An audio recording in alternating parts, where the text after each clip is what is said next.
Syederung sejumlah negara berpenghasilan rendah sedang diambang batas kebangkrutan ekonomi menyusul Sri Lanka yang perekonomian negaranya sudah morat-marit dan diperparah oleh krisis politik. Sejumlah negara berpenghasilan rendah seperti Laos, Myanmar hingga Pakistan yang tengah mengalami lonjakan biaya untuk makanan dan bahan bakar untuk masyarakatnya.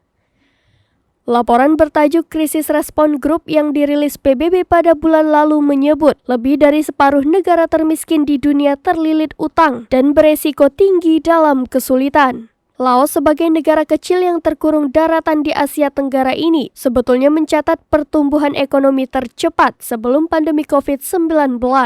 Tetapi sejak pandemi, utangnya melompat persis seperti yang dialami Sri Lanka.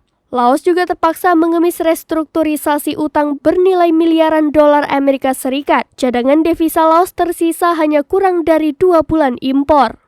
Mata uangnya pun jatuh 30% yang memperburuk kesengsaraan negara itu. Sementara Myanmar setelah aksi kudeta militer pada Februari 2021 terhadap pemerintahan terpilih Aung San Suu Kyi turut mempengaruhi kondisi perekonomian negara.